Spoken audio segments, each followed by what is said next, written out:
السلام علیکم ورحمۃ اللہ وبرکاتہ۔ پیارے ناظرین، یہ اس زمانے کی بات ہے جب ہندوستان کی مختلف ریاستیں اپنے اپنے راجوں کے زیر اثر تھی۔ انہی میں سے ایک ریاست کا ہندو راجہ اچانک انتقال کر گیا۔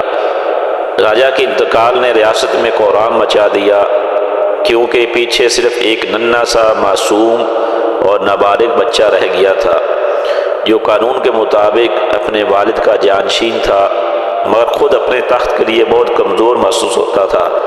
اس کی عمر بہت تھوڑی تھی، لیکن انسان جہاں کمزور ہوتا ہے وہیں دوسروں کے دل میں لالچ جاگ اٹھتا ہے۔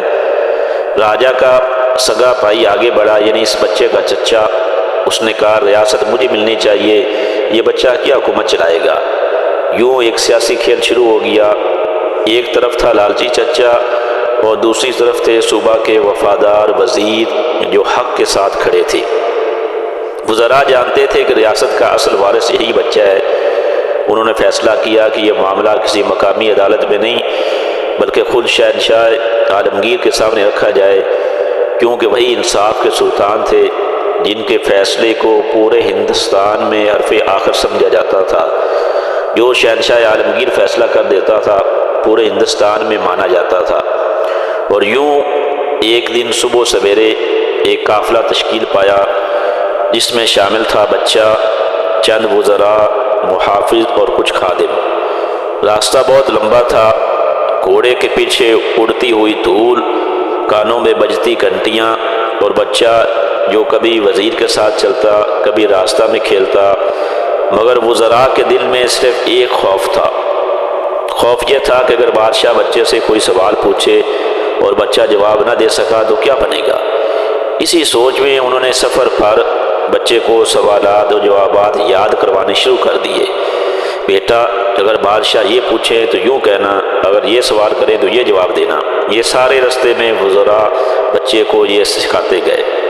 بچہ چپ چاپ سنتا رہا، سر ہلاتا رہا اور سب یاد کرتا رہا۔ مگر دلی پہنچنے سے ذرا پہلے بچے نے ایک ایسی بات کہی کہ سب وزراء ایک دوسرے کو دیکھتے رہ گئے۔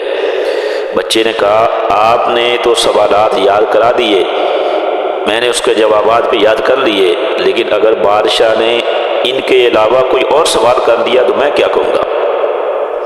وزراء رک گئے، گھوڑے تھم گئے، فضا میں خاموشی چھا گئی۔ ایک بوڑھا وزیر آگے بڑھا اور بچے کے سر پر ہاتھ رکھ کر مسکرا کر بولا، بیٹا، ہمیں معلوم ہی نہیں تھا کہ تم اتنے ذہین ہو۔ جو بچہ یہ سوال کر سکتا ہے اسے جواب بھی اللہ ہی سکھا دیتا ہے۔ اب ہمیں کوئی فکر نہیں ہے۔ قافلہ دلی پہنچا، مگر پہنچتے ہی پتہ چلا کہ دربار برخاست ہو چکا ہے۔ بادشاہ جو ہے وہ دربار سے اٹھ کر چلا گیا ہے۔ بادشاہ عالمگیر نے اپنے زنانہ محل میں آرام کو جا کر پہنچ چکے ہیں۔ وزراء نے پیغام بھیجا اور عرض کیا کہ ریاست کا مستقبل ایک فیصلے پر ٹکا ہے۔ بادشاہ نے حکم دیا کہ بچے کو اندر بھیج دو میرے گھر میں۔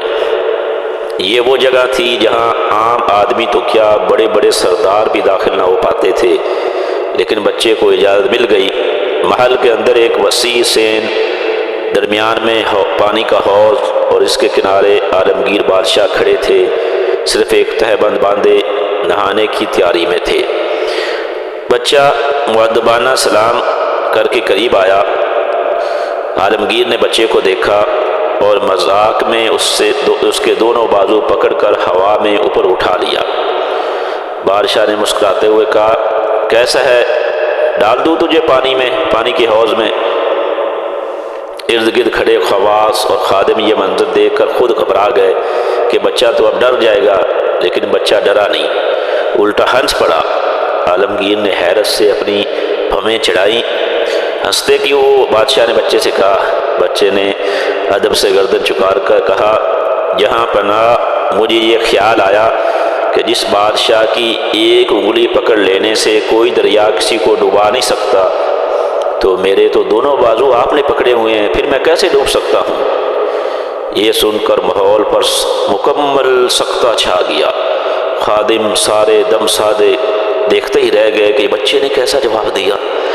عالمگیر جو پورے ہندوستان کے فیصلوں کا اکیلا مالک تھا، چند لمحے تک اس بچے کو چہرے کو دیکھتے رہے، پھر بادشاہ کے چہرے پر انوکھی مسکراہٹ پھیلی۔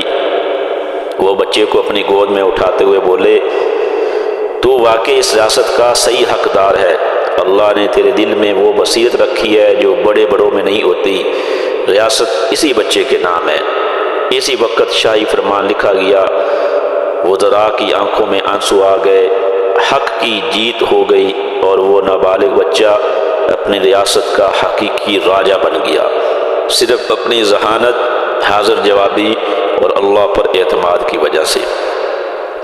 ناظرین یاد رکھو، عقل عمر کی محتاج نہیں ہوتی، اور جب نیت سچی ہو، دل صاف ہو، تو اللہ چھوٹے سے بچے کی زبان سے بھی وہ بات کہلوا دیتا ہے جو بادشاہ کے دل کو پلٹ کر رکھ دیتی ہے۔